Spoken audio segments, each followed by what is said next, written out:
anyone from this world. Do we have any real, true Harry Potter fans here? Shocking. Truly shocking. And you know our next guest, he directed the last 4 films in the Harry Potter series. Now he's directed the latest film set in J.K. Rowling's Wizarding World, Fantastic Beasts, and where to find them. Here he is in Hall H for the first time. Let's give a huge Comic-Con welcome to Mr. David Yates!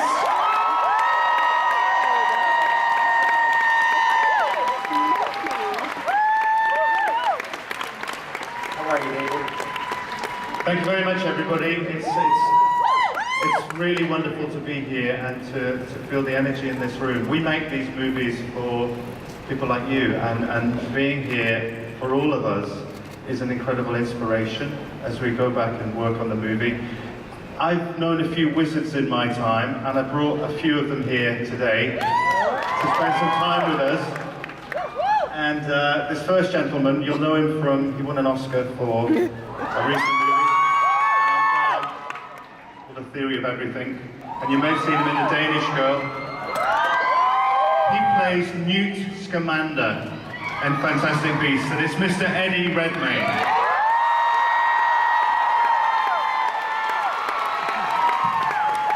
Hello! Wow. Hey, Conan. Oh my God. You hear a lot about Hall H. Bigger than you think it's going to be. This is extraordinary for us to be here. We're so excited.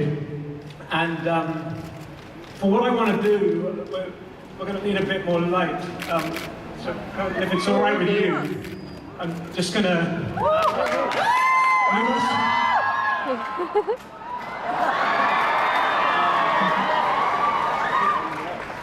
I'm going to need more light than that.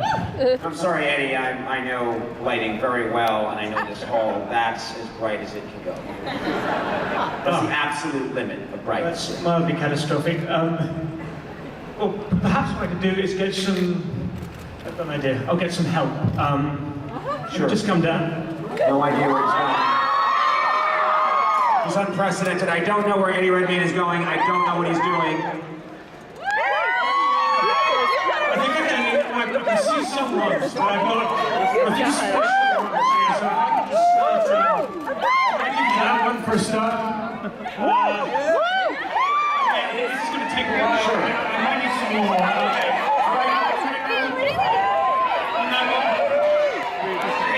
Okay, I understand what's happening now. Eddie Redmayne has gone into the crowd and is handing out wands to everybody in the hall. One's coming. That's right, I'm being told right now he's going to get some help. Several hundred people from Warner Brothers are now entering the audience. Oh my God. Everyone here is going to get their own wand.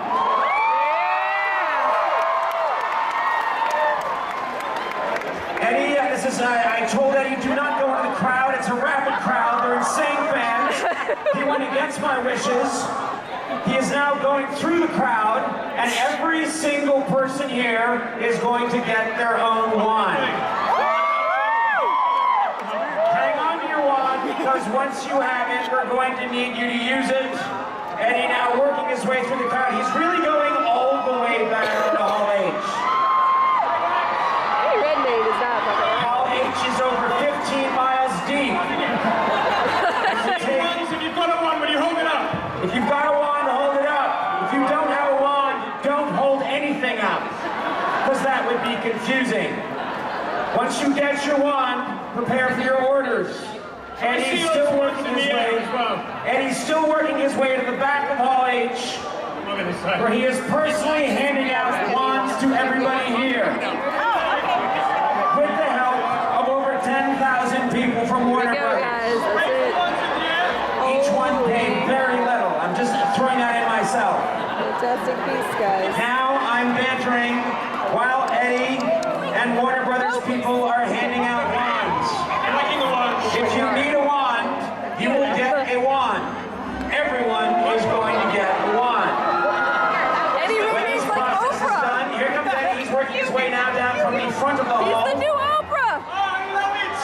He's meeting all kinds of people in the audience. Now I know it's confusing. Eddie Redmayne and I look a lot alike. Many of you, when you see Eddie, will think you're meeting Conan, because we both have that very light Celtic skin.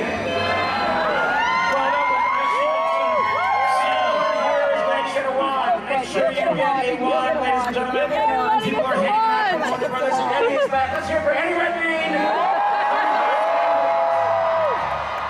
To make it all the way to the back of Hall H. That was incredible. Will you raise your wands in the air, guys, just so I can see how we're doing? If you have a wand, raise it in the air. All wands are being handed Pretty out. spectacular sight for me. So I was wondering if you could help me. If on the count of 3, we could do a little snacks to it. So raise your wands in the air. 1, 2, 3. Lumos Maximus!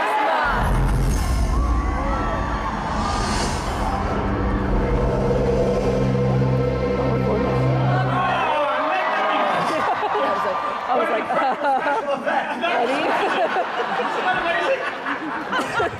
So I kind of want to record that. Please try and sit down where you hold your wands in the air, because Hold your wands in the air. a new Snapchat channel, a Wizarding World Snapchat channel, and I, who am the least technologically competent person in the whole world, have a phone. And I'm going to try, if I don't screw it up, I'm gonna help you. and take this picture. So you can all raise your hands to the world. This is going to be like the first launching moment of Fantastic Beasts. I've got shaking hands, so this could feel blurry and out of focus. You ready?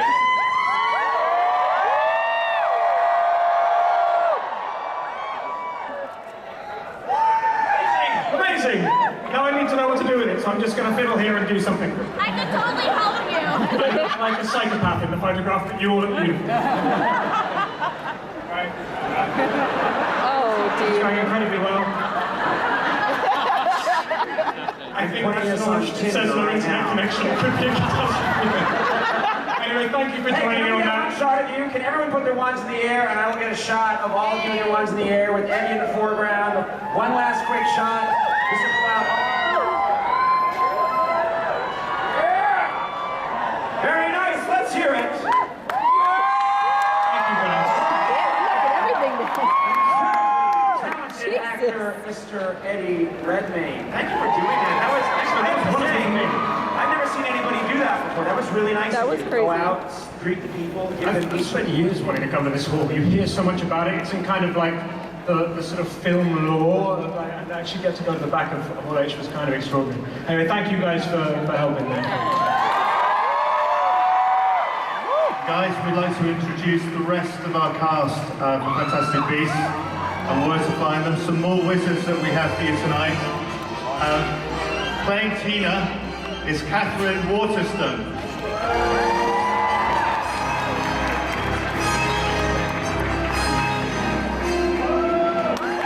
Eddie Redmayne has no chill. No. He's just running around. Playing her lovely sister, Alison Sudol.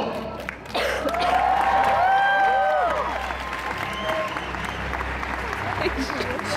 And we do have a non-wizard with us here I love him. tonight. He's actually not of the magical world, he's one of us. He's actually a muggle, or as we call them in America, a nomage. And that's Mr. Dan Fogler. I fucking love that guy. This guy is like my new favorite dude. No, I meant Dan Fogler. I love Dan Fogler.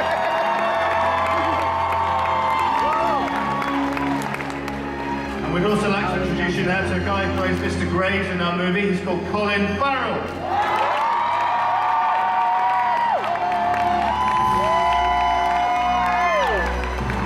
And we also have with us tonight the wonderful Mr. Ezra Miller.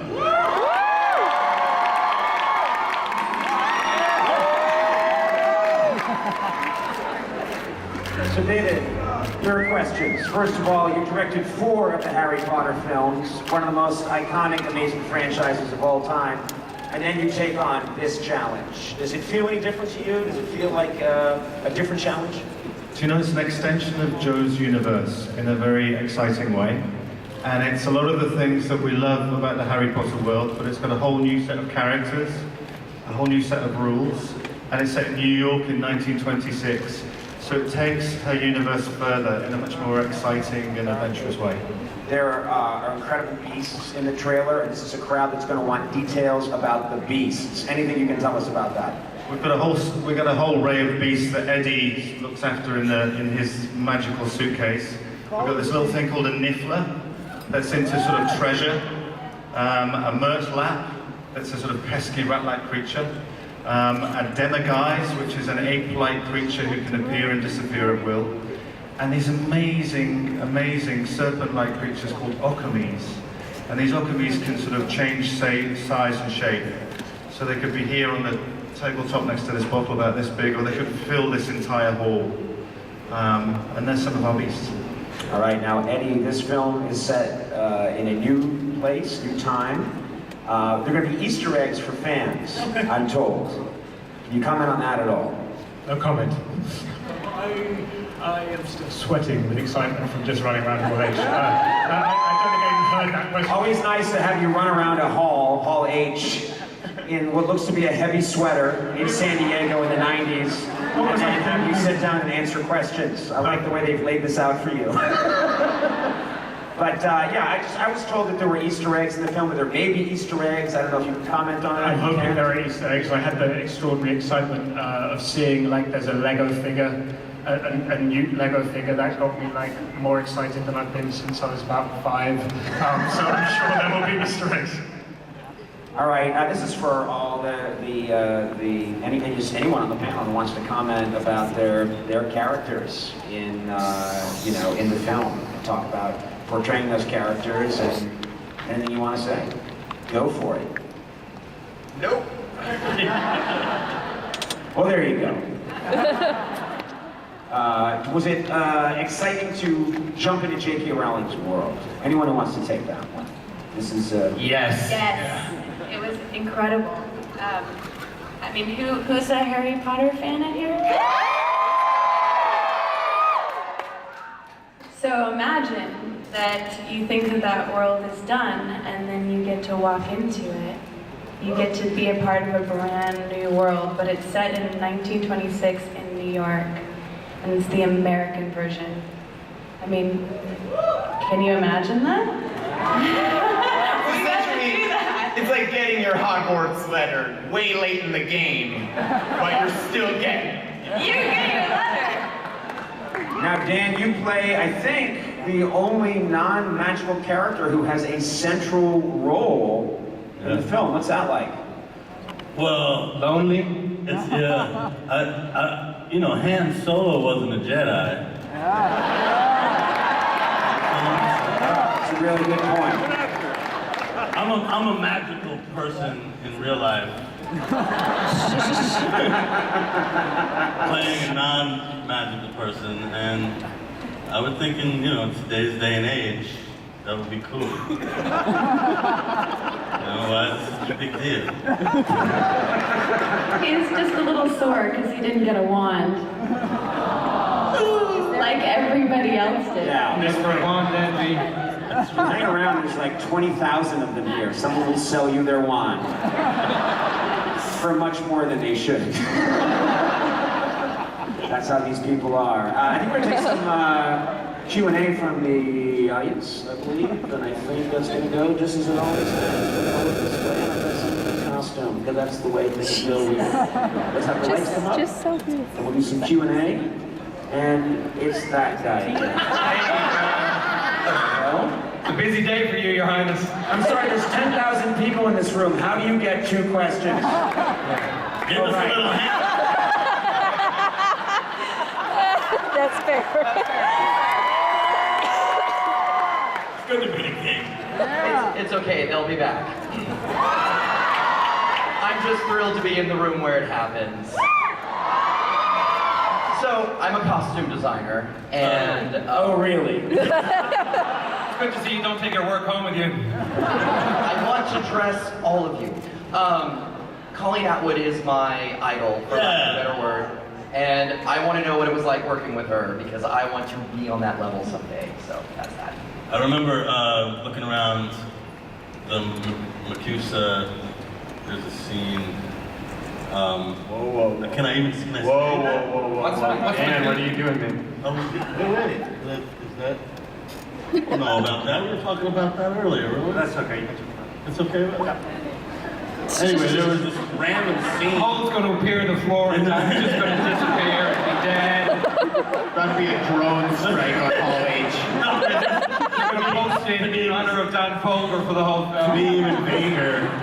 There's moments where you look around and there were these, all the extras are around and each one of them is so specific and so beautiful and,